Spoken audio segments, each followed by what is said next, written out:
नमस्कार, मैं हूं पुष्पेंद्र चौधरी और आप देख रहे हैं इंडिया वॉइस। वक्त तो चला है रिपोर्टर लाइव का, जहां हमारे संवाददाता ग्राउंड जीरो से हर खबर आप तक पहुंचाते हैं। तो पहली खबर का रुख करेंगे। खबर लखनऊ से है, जहां बसपा अध्यक्ष मायावती की प्रेस कॉन्फ्रेंस देखने को मिली। मायावती ने पार्टी में चल रही उठा पटक पर क्या कुछ बोला है, ज्यादा जानकारी दे रहे हैं संवाददाता आसिफ। मायावती ने आज सत्ता और विपक्षी दलों को आड़े हाथों लिया। बसपा चीफ मायावती ने प्रेस कॉन्फ्रेंस कर कहा कि सत्ता और विपक्षी दल बसपा को कमजोर करने की साजिश रच रहे हैं। बसपा चीफ मायावती ने यह भी कहा कि इन सभी का मंसूबा फेल हो जाएगा। आज बसपा चीफ मायावती ने प्रेस कॉन्फ्रेंस किया। प्रेस कॉन्फ्रेंस में उन्होंने विपक्षी दलों पर ताबड़तोड़ हमले किए। बसपा चीफ मायावती ने दलित, शोषित और उपेक्षित समाज से अपील किया कि वह बसपा के मूवमेंट को कमजोर होने न दे। बसपा उनके हितों की लड़ाई लड़ती रहेगी। 2007 में बसपा की सरकार के कार्यकाल को गिनाते हुए बसपा चीफ मायावती ने कहा कि इसके पहले दलित, उपेक्षित और शोषित समाज का सम्मान नहीं होता था।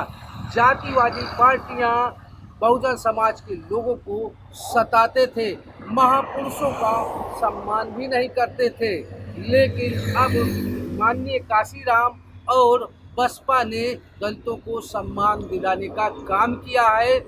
बसपा चीफ मायावती ने कहा कि जिस तरीके से पूंजीवादी, जातिवादी भाजपा और अन्य विपक्षी दल बसपा को कमजोर करने की साजिश रच रहे हैं, उसे बहुजन समाज के लोग कमजोर होने न दें और न ही इनके मंसूबों को कामयाब होने दें। सहयोगी सराज के साथ आसिफ, इंडिया वॉइस, लखनऊ। बढ़ते हैं अगली खबर की ओर। खबर लखनऊ से है, जहां पुलिस को बड़ी सफलता हाथ लगी है। गैंगरेप के मुख्य आरोपी को पुलिस ने गिरफ्तार किया है। इस खबर पर ज्यादा जानकारी दे रहे हैं संवाददाता मोहम्मद आसिफ। राजधानी लखनऊ में मंदबुद्धि युवती से गैंगरेप के आरोपियों और पुलिस की मुठभेड़ हो गई।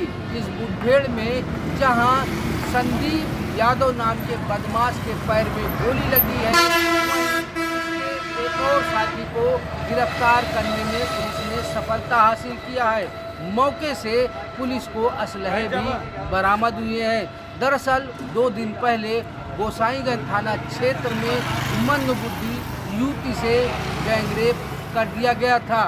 वारदात को पुलिस ने गंभीरता से लिया और मुकदमा दर्ज कर आगे की कार्रवाई शुरू कर दिया। इसी कार्रवाई के बीच गैंगरेप के आरोपी जंगल में छुपे हुए हैं, जिस पर पुलिस एक्टिव हुई और जंगल पहुंच गई, जहां पर अपने आप को गिरता देख बदमाशों ने पुलिस टीम पर फायर ठोक दिया। बचाव करते हुए पुलिस टीम ने भी गोली चलाई। गोली लगने से आजमगढ़ का बदमाश संदीप यादव घायल हो गया, जबकि उसका साथी मायाराम भागते समय दबोच लिया गया। पुलिस ने मौके पर अवैध असलहा और कारतूस भी बरामद किया है। फिलहाल जिस तरीके से अब राजधानी लखनऊ में पुलिस और अपराधियों के बीच मुठभेड़ हो रही है, मुठभेड़ में जघन्य अपराधों के अपराधी पकड़े जा रहे हैं, एनकाउंटर हो रहा है। ऐसे में कहीं न कहीं पुलिस के प्रति आम लोगों का विश्वास भी बढ़ा है। सहयोगी सराज के साथ आसिफ बेग, इंडिया वॉइस, लखनऊ। खबर देहरादून से है, जहां पूर्व कैबिनेट मंत्री प्रेमचंद अग्रवाल ने मंत्री पद से इस्तीफा देने के बाद अपना सरकारी आवास छोड़ दिया है और ऋषिकेश के लिए रवाना हो चुके हैं। इस पर ज्यादा जानकारी दे रहे हैं संवाददाता अभय केंद्र। उत्तराखंड की सियासत को गरमाने वाले पूर्व कैबिनेट मंत्री प्रेमचंद अग्रवाल ने आखिरकार अपने इस्तीफे के बाद जो उनका सरकारी आवास था यमुना कॉलोनी का R2, उसको भी छोड़ दिया है। पूर्व कैबिनेट मंत्री ने यह आवास छोड़ने के साथ ही अब वो ऋषिकेश के लिए जो उनका आवास, निजी आवास है, वहाँ के लिए रवाना हो चुके हैं। यहाँ पर पूरी तरह से खाली कर दिया गया और ये कह सकते हैं कि उनके इस्तीफे के बाद से ही जिस तरीके की चर्चाएं या जिस तरह का सियासी गर्माहट वाला माहौल यहाँ पर देखने को मिल रहा था, वो आज पूरी तरीके से शांत है। ना तो कोई समर्थक यहाँ पर है और ना ही कोई ऐसा तो उनके समर्थन वाला यहाँ पर खड़ा है जो उनकी चीज़ में बातचीत कर सके। कैबिनेट मंत्री की तरफ से ये कह सकते हैं कि इन चीज़ों को ऑप्शनली बताया गया था, आम जनता से आह्वान किया गया था कि उनके समर्थन में किसी भी प्रकार की कोई ऐसी चीज़ें यहाँ पर ना करें, बाजार बंद ना करें जिसको लेकर विवाद खड़ा हो सकता है या सवाल खड़े हो सकते हैं। इसीलिए पूर्व कैबिनेट मंत्री प्रेमचंद अग्रवाल ने अपने उन भाषणों में भी कहा था और अपने उन बयानों में भी कहा था कि राज्य के विकास के लिए सभी लोगों को काम करना चाहिए और अभी भी वो स्थिति यहाँ पर है। और इसीलिए अब उनकी तरफ से पहले कल शाम को ये कह सकते हैं मुख्यमंत्री पुष्कर सिंह धामी को इस्तीफा देने का काम किया गया था। उनका इस्तीफा मंजूर होते ही आज उन्होंने अपना सरकारी आवास भी यहाँ पर छोड़ दिया है और इसी केस के लिए रवाना हो चुके हैं। अब ये कह सकते हैं कि अगला मंत्रिमंडल विस्तार कौन होगा, कौन यहाँ पर आएगा, ये वक्त आने वाला वक्त बता पाएगा। लेकिन इतना जरूर कह सकते हैं कि जिसको लेकर प्रदेश की सियासत गर्माहट हो चुकी थी, गर्म हो चुकी थी, आखिरकार उन्होंने जन दबाव के चलते अपना इस्तीफा यहाँ पर देने का काम किया है। कैमरामैन लखनऊ साहब भाई कैंतुरा इंडिया वाइज। बढ़ते अगली खबर की ओर। खबर देहरादून से है जहां कैबिनेट मंत्री प्रेमचंद अग्रवाल के इस्तीफे के बाद प्रदेश में सियासत काफी गर्म हो चुकी है। बीजेपी में जहां सन्नाटा पच रहा है तो वहीं प्रदेश में कुछ जगहों पर खुशी भी जाहिर की जा रही है। खबर पर ज्यादा जानकारी दें संवाददाता अभय केंद्र। उत्तराखंड की सियासत को गरमाने वाले पूर्व कैबिनेट मंत्री प्रेमचंद अग्रवाल ने आखिरकार अपने इस्तीफे के बाद जो उनका सरकारी आवास है यमुना कॉलोनी का R2। खबर देहरादून से है जहां पुलिस का लंगड़ा अभियान लगातार जारी है। साथ ही पुलिस और बदमाशों के बीच मुठभेड़ भी देखने को मिली जिसमें एक बदमाश के पैर में गोली लग गई। इस पर ज्यादा जानकारी दे रहे हैं संवाददाता धनराज गर्ग।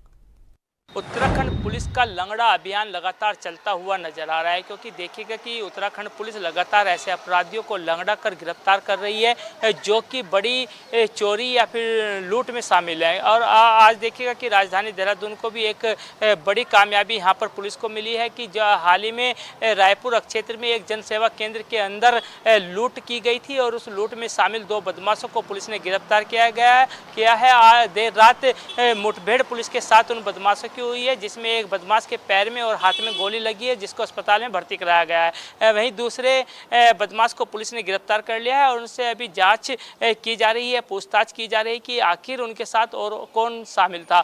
और वहीं देखिएगा कि जो बरामदगी उनसे की गई है, जो लूट में पैसा गया था वो भी उनसे बरामद किया गया है और अभी पुलिस उनकी जाँच कर रही है। आपराधिक इतिहास उनका खंगालने का काम पुलिस कर रही है। वहीं अजय सिंह SSP ने साफ तौर पर बताया कि कहीं ना कहीं जिस तरीके से बदमाश लगातार उत्तराखंड के अंदर जो इस तरह की लूट को अंजाम दे रहे हैं उनको बख्शा नहीं जाएगा और उनको सलाखों के पीछे जरूर पहुंचाया जाएगा। और वही देखेगा जो लंगड़ा अभियान है वो पुलिस का कहीं ना कहीं सफल होता हुआ नजर आ रहा है क्योंकि लगातार हम देख रहे हैं कि पिछले दिनों भी हमने देखा कि बदमाशों के पैर में गोली मारकर उनको लंगड़ा कर गिरफ्तार करने का काम उत्तराखंड पुलिस कर रही है और लगातार ये अभियान आगे भी बढ़ता हुआ नजर आएगा।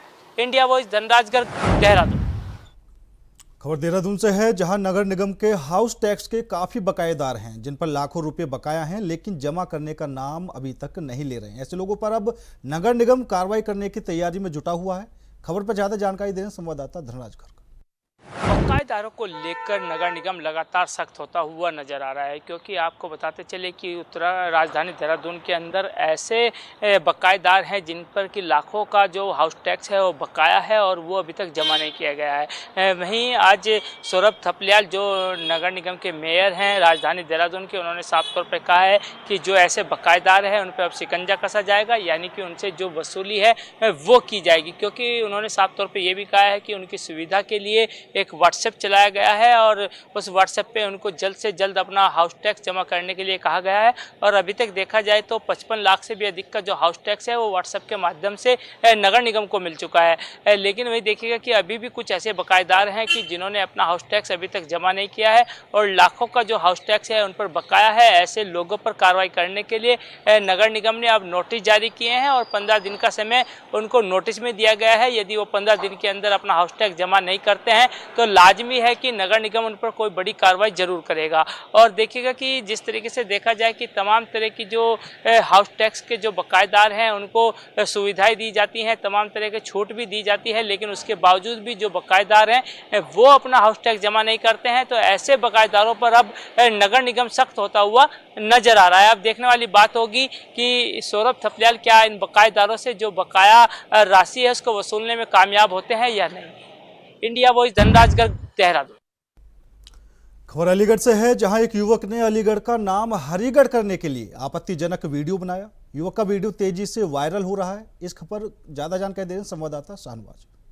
अलीगढ़ में एक युवक के द्वारा एक आपत्तिजनक वीडियो बनाने के बाद सोशल मीडिया पर वायरल किया है, जिसके बाद वीडियो तेजी से सोशल मीडिया पर वायरल हुआ है। अलीगढ़ के नेशनल हाईवे यानी कि 14 किलोमीटर अलीगढ़ माइलस्टोन NH 34 पर एक युवक के द्वारा पहले तो उस पर लात मारी गई, जिसके बाद एक पोस्टर जिस पर हरिगढ़ लिखा हुआ था उस पर लगाने के बाद समुदाय विशेष के खिलाफ एक आपत्तिजनक बात करते हुए एक वीडियो सोशल मीडिया पर वायरल किया है। यह वीडियो रविवार से ही सोशल मीडिया पर वायरल हुआ, जिसमें एक युवक के द्वारा एक आपत्तिजनक बात कहते हुए वीडियो बनाया गया है। वीडियो वायरल होने के बाद ही तत्काल क्षेत्रीय पुलिस हरकत में आ गई और पूरे मामले में गहनता से जांच पड़ताल कर अग्रिम कार्रवाई करने में जुट गई है। बताया जाता है कि अलीगढ़ के नेशनल हाईवे यानी कि NH 34 की ये पूरी घटना है, जहाँ 14 किलोमीटर अलीगढ़ माइलस्टोन पर एक युवक के द्वारा एक हरिगढ़ नाम से पोस्टर चस्पा करने के बाद ये वीडियो वायरल की है। वहीं वीडियो में साफ तौर पर जो युवक है वो विशेष समुदाय के ऊपर आपत्तिजनक टिप्पणी करते हुए नजर आ रहा है। फिलहाल पूरे मामले में पुलिस ने जांच पड़ताल शुरू कर दी है। इधर पुलिस का कहना है कि जैसे ही वीडियो वायरल हुई है तत्काल पुलिस अग्रिम कार्रवाई में जुट गई है। अलीगढ़ से मोहम्मद शाहनवाज, इंडिया वॉइस। खबर अमरोहा से है, जहां शहर में चोरों के हौसले बुलंद नजर आए। थाने से चंद कदमों की दूरी पर लाखों की चोरी की घटना को अंजाम दिया। खबर पर ज्यादा जानकारी दे रहे हैं संवाददाता मोहम्मद इरफान। उत्तर प्रदेश के अमरोहा में चोरों के हौसले इतने बुलंद हैं कि मोबाइल के शोरूम से ताला तोड़कर लाखों का सामान चोरी कर लिया। मोबाइल और नकदी चोरी कर चोर फरार हो गया। चोरी की पूरी वारदात सीसीटीवी कैमरे में कैद हुई है, जिसके बाद पुलिस ने इसमें जांच पड़ताल शुरू कर दी है। इसमें जल्द ही कार्रवाई करने की बात कही है। हैरानी वाली बात यह है कि थाने से चंद कदमों की दूरी पर यह चोरी की वारदात को अंजाम दिया गया। रात्रि में ताले तोड़कर चोरी की वारदात हुई है। फिलहाल पुलिस ने इसमें कार्रवाई करते हुए मुकदमा दर्ज कर लिया है और जल्द ही सीसीटीवी वीडियो के आधार पर आरोपी की तलाश शुरू कर दी है। पूरा मामला अमरोहा जनपद के अमरोहा नगर कोतवाली क्षेत्र के कैलसा बाईपास चौराहे का है, जहां पर कैलसा बाईपास चौराहे पर एक मोबाइल का शोरूम है, जहां पर रात्रि में उस शोरूम का ताला तोड़कर उसके अंदर एक चोर दाखिल हुआ, जिसने शोरूम के अंदर रखे सभी मोबाइल चोरी कर लिए। साथ ही गले में से नकदी भी चोरी की है, जिसका सीसीटीवी वीडियो सोशल मीडिया पर वायरल हुआ है। पुलिस ने सारे मामले में सीसीटीवी वीडियो को आधार पर कार्रवाई शुरू कर दी है। सीसीटीवी वीडियो के आधार पर आरोपी की तलाश में पुलिस जुट गई है। वहीं अमरोहा शहर कोतवाल पंकज तोमर ने यह जानकारी दी है कि जो चोर है उसको जल्द ही गिरफ्तार किया जाएगा, उसकी शिनाख्त कर ली गई है। फिलहाल पुलिस ने इसमें सारे मामले में कार्रवाई करते हुए जल्द ही मुकदमा दर्ज कर लिया है और जल्द से जल्द इस घटना का सफल खुलासा करने की बात भी कही है। अमरोहा से इंडिया वॉइस के लिए मोहम्मद इमरान की रिपोर्ट। खबर बलौदाबाजार से है, जहां अवैध शराब तस्करी में उपयोग किए गए वाहन को आबकारी एक्ट के तहत जब्त किया गया है। अब वाहन को जब्त आखिर क्यों किया गया है, खबर पर ज्यादा जानकारी दें संवाददाता प्रदीप महेश्वरी। लगातार होली के त्यौहार में छत्तीसगढ़ में शराब का विलम्ब बोलबाला होता है। 3 सवारी गाड़ियां चलाना, शराब पी के गाड़ी चलाना का यहाँ पर खुलेआम होता है। लगातार पुलिस के द्वारा पेट्रोलिंग भी की गई। 129 पॉइंट बनाए गए, जहाँ पर 3 सवारी और शराब पी के चलाने वालों पर कार्रवाई की गई। इसी प्रकरण में लगातार होने के बाद भी शराब इतनी यहाँ पर खुलेआम शराब भट्टी बंद होने के बाद भी लगातार खुलेआम शराब बिकती रही, और जिसकी वजह से 2 एक्सीडेंट हो गए, जिसमें 4 लोगों की मौत हो गई। 4 लोगों की मौत होने से 2 परिवार का चिराग हमेशा के लिए बुझ गया। उनके परिवार में अब खाने लाने के पोजीशन आ गया। आपको बता दें कि बलौदाबाजार जिले में लगभग 44 प्रकरण दर्ज किए, जिसमें बलवा भी है, मारपीट भी है, एक दूसरे के चाकू छुरी के प्रकरण भी किए गए, जिसका मुख्य कारण केवल शराब है। शराब पीकर लोग इतने तूफान मचाते हैं, गांव में झगड़ा करते हैं, मारपीट करते हैं, जिसके कारण 44 प्रकरण दर्ज किए गए। सभी आरोपियों के खिलाफ कड़ी धाराओं के तहत पुलिस ने इन्हें गिरफ्तार किया गया और बलवा एक्ट लगाकर इन्हें जेल भेज दिया गया। लेकिन सोचनी बात यह है कि शराब भट्टी बंद है और लगातार खुलेआम शराब बिक रही है, तो निश्चित ही आबकारी विभाग और नेताओं की साठगांठ होती है, जिसके कारण इतनी मात्रा में खुलेआम शराब कोई व्यक्ति तस्करी करता है तो कहीं ना कहीं संरक्षण मिलता है, तभी आदमी इतना बड़ी शराब को बेच सकता है। और यहाँ पर बता दें कि छत्तीसगढ़ में शराब और होली और दिवाली के समय इतनी बिकती है जिसे कहा नहीं जा सकता। इसी कारण यहाँ पर बड़ी मात्रा में शराब की तस्करी गांजे की तस्करी होती है।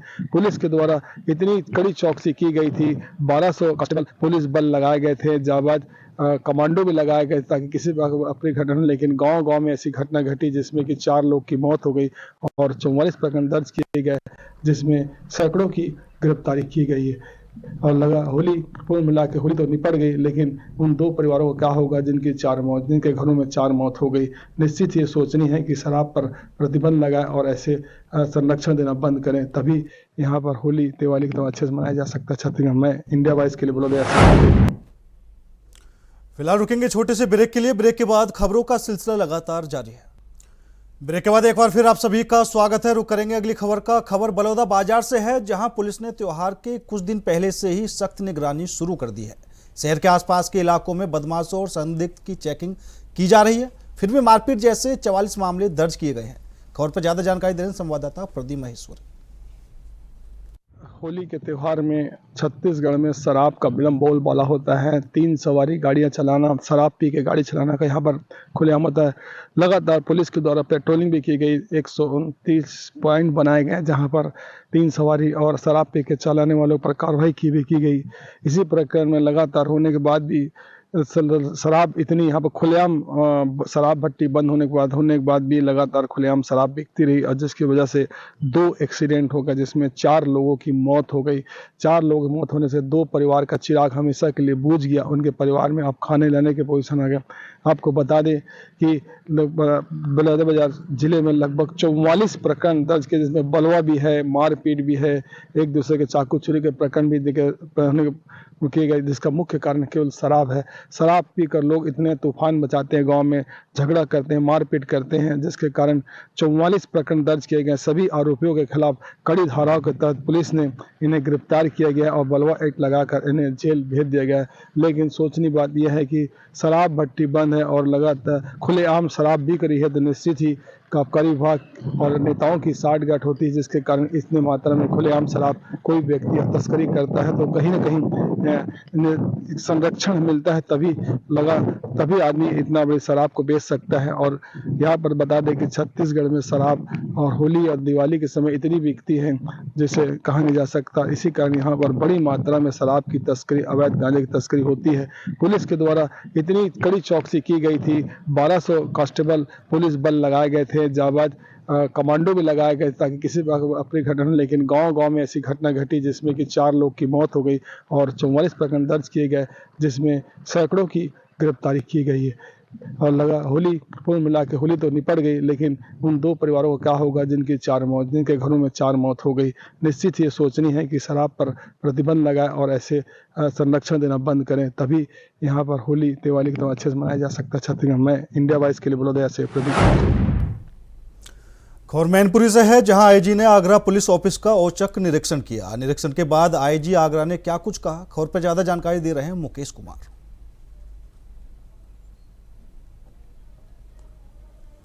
तो खबर रायपुर से है, जहां ओबीसी आरक्षण को लेकर सियासत तेज हो गई है। पूर्व मुख्यमंत्री भूपेश बघेल ने डिप्टी सीएम अरुण साव पर निशाना साधा है।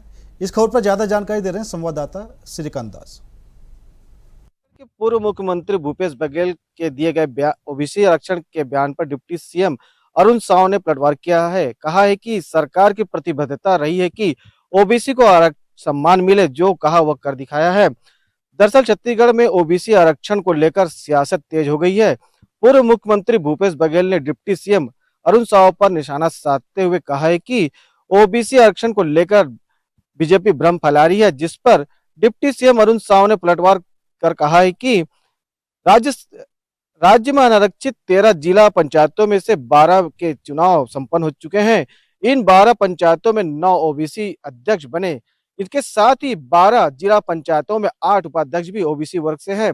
डिप्टी सीएम अरुण साव ने कहा कि सरकार की प्रतिबद्धता है कि ओबीसी को सम्मान मिले। शायद सरकार ने जो कहा है वो कर दिखाया है।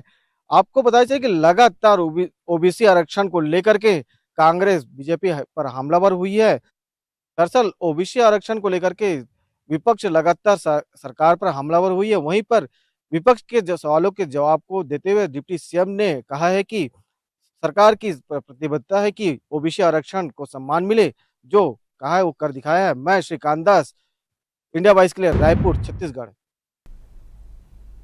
खबर वाराणसी से है, जहां महिला डिप्टी जेलर ने मुख्यमंत्री से अपनी जिंदगी बचाने की गुहार लगाई है। आखिर क्या कुछ पूरा मामला है, खबर पर ज्यादा जानकारी दे रहे हैं धर्मेंद्र पांडे।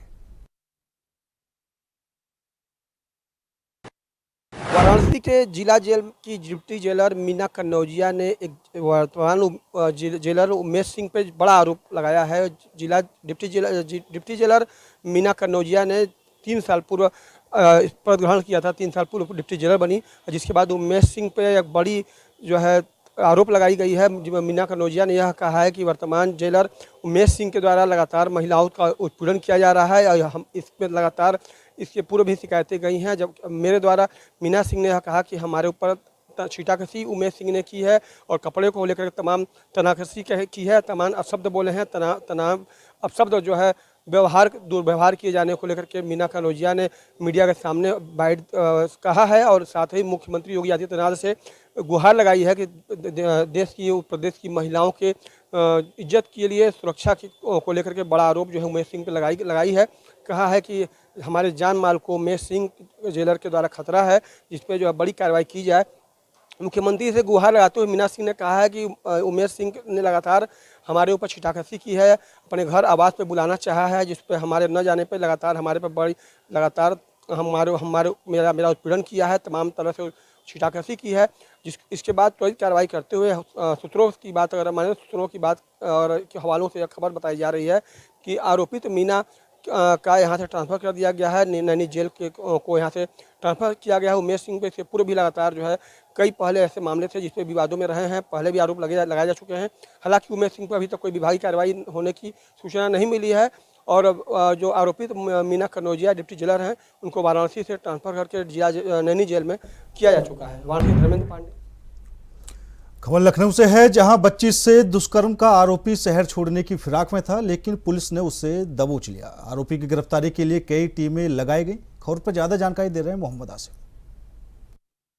राजधानी लखनऊ में पुलिस और रेप के आरोपी से मुठभेड़ हो गई। इस मुठभेड़ में रेप का आरोपी सरजू बेग घायल हुआ है, जिसे अस्पताल में भर्ती कराया गया है।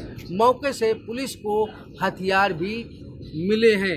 दरअसल राजधानी लखनऊ में नाबालिग से रेप के आरोपी सरजू बेग ट्रेन पकड़कर भागने की फिराक में था। इस सूचना पर हरकत में आई विभूति खंड थाने की पुलिस रेलवे स्टेशन पहुंची। हनी महल चौराहे पर सरजू बेग संदिग्ध अवस्था में दिखा, जिस पर पुलिस टीम ने उसे सरेंडर करने को कहा, लेकिन सरजू बेग ने पुलिस पर ताबड़तोड़ गोलियां चला दी। अपना बचाव करते हुए पुलिस टीम ने भी गोली चलाई। गोली रेप के आरोपी सरजू बेग के पैर में लगी, जिससे वह गिर पड़ा। पुलिस ने सरजू बेग को घायल अवस्था में अस्पताल में भर्ती कराया। वहीं पुलिस को मौके से असलहा और कारतूस भी बरामद हुआ है। सरजू बेग पुलिस को लगातार छका रहा था, लेकिन उत्तराखंड में अवैध मदरसों के खिलाफ प्रशासन की कार्रवाई लगातार जारी है। प्रदेश भर में 15 दिन के अंदर 52 अवैध मदरसे सीज किए गए हैं, जबकि अकेले विकास नगर में मंगलवार तक 12 मदरसों को सीज किया गया। खबर पर ज्यादा जानकारी दें संवाददाता धनराज गर्ग। उत्तराखंड के मुख्यमंत्री पुष्कर सिंह धामी लगातार अवैध मदरसों पर कहीं ना कहीं एक्शन मोड में नजर आ रहे हैं, क्योंकि देखिएगा कि पिछले दिनों से कहीं ना कहीं मुख्यमंत्री पुष्कर सिंह धामी का जो बुलडोजर है वो लगातार अवैध मजारों पर चलता हुआ नजर आया था। लेकिन अब कहीं ना कहीं मदरसों की नंबर भी कहीं ना कहीं मुख्यमंत्री पुष्कर सिंह धामी ने लगा दिया, क्योंकि लगातार मुख्यमंत्री पुष्कर सिंह धामी को शिकायतें मिल रही थी कि उत्तराखंड के अंदर कुछ ऐसे मदरसे बने हुए हैं कि जो कि अवैध तरीके से बने हुए हैं, यानी कि उनका कोई पंजीकरण नहीं है और उनको फंडिंग भी कहीं ना कहीं अन्य देशों से की जा रही है। तो उसकी जांच करने के लिए मुख्यमंत्री पुष्कर सिंह धामी ने निर्देश जारी किए थे और उत्तराखंड में कुल मिलाकर देखा जाए तो अभी तक 50 से भी अधिक जो मदरसे हैं उन पर कार्रवाई की गई है, क्योंकि जिला उधम सिंह नगर में भी कुछ मदरसों पर सील लगाई गई है। तो और इसके साथ ही कहीं ना कहीं निर्देश मुख्यमंत्री पुष्कर सिंह धामी ने दिए हैं कि जो इस तरह के अवैध मदरसे बने हुए हैं उनकी जाँच की जाए और उन पर इस तरह की कार्रवाई की जाए, यानी कि सीज की कार्रवाई तो की ही जाएगी, लेकिन जाँच के अंदर यदि वो अवैध मिलते हैं तो कहीं ना कहीं उन पर भी बुलडोजर चलना तय है। लेकिन वही देखिएगा कि जो मदरसे में पढ़ने वाले बच्चे हैं उनकी पढ़ाई खराब ना हो, उसके लिए मुख्यमंत्री पुष्कर सिंह धामी ने शिक्षा विभाग को निर्देश दिए हैं कि उन बच्चों को मान्यता प्राप्त स्कूल में दाखिला दिया जाए। और उनकी खबर मिर्जापुर से है, जहां गेहूं के खेत में एक महिला नशे की हालत में मिलने से लोगों में खलबली मच गई। आखिर क्या कुछ पूरा मामला है, जानकारी दे रहे हैं कमलेश कुमार। मिर्जापुर के थाना कोतवाली शहर अंतर्गत कचहरी चौकी के अंतर्गत बता दें कि एक गांव है जो बबुआ का पोखरा, वहां के पास गंगा प्रदूषण है। गंगा प्रदूषण के पीछे गेहूं का खेत है। गेहूं के खेत में जो है कि एक महिला का सोया पाया मिला। सुबह कुछ लोग उधर से जा रहे थे, हालांकि जो है कि महिला को विचित्र अवस्था में पाया गया है। तो लोग जो है कि गांव में सूचना देते हैं, गांव के लोग पहुंचते हैं, पर जो है कि जगाने पर भी वो महिला उठती नहीं है। बता दें कि जिस तरह से वहां पर देखा जा रहा था कि वो रात से ही वो महिला उस खेत में पड़ी थी। हालांकि जो है गांव के लोगों ने 112 नंबर पर सूचना दी और एम्बुलेंस को सूचना दी। एम्बुलेंस 112 नंबर आती है और क्षेत्र के जो था चौकी इंचार्ज है वो सब आते हैं। उस महिला को स्ट्रेचर पे लाद के यानी एम्बुलेंस के माध्यम से अस्पताल भेजा जाता है इलाज के लिए। हालांकि वहां जाने के बाद वो टेस्ट के द्वारा पता चलता है कि जो है कि वो महिला शराब के नशे में थी, जो कि सोई हुई थी। अब ये समझ नहीं आ रहा है कि वो रात में क्यों आई, किसके साथ में आई। हालांकि जो है कि पुलिस ने पता करी तो गुरतंडी थाना क्षेत्र के आसपास की रहने वाली ये महिला है। हालांकि शराब के नशे में होकर वहां पे आकर सो गई थी और ये बिल्कुल अकेली थी। और वहां सुबह से जमावड़ा लगा, लोग ग्रामवासी इकट्ठा हो गए थे। हालांकि जो है कि अभी तक उनके परिवार वाले जो है कि सूचना दे दी गई है। बहुत जल्द वो स्वस्थ होकर जो है कि हालांकि अपने घर पहुंच जाएगी। मिर्जापुर से कमलेश कुमार। फिलहाल रिपोर्टर लाइव में मेरे साथ इतना ही। बाकी देश और दुनिया की तमाम खबरों के लिए देखते रहिए इंडिया वॉइस।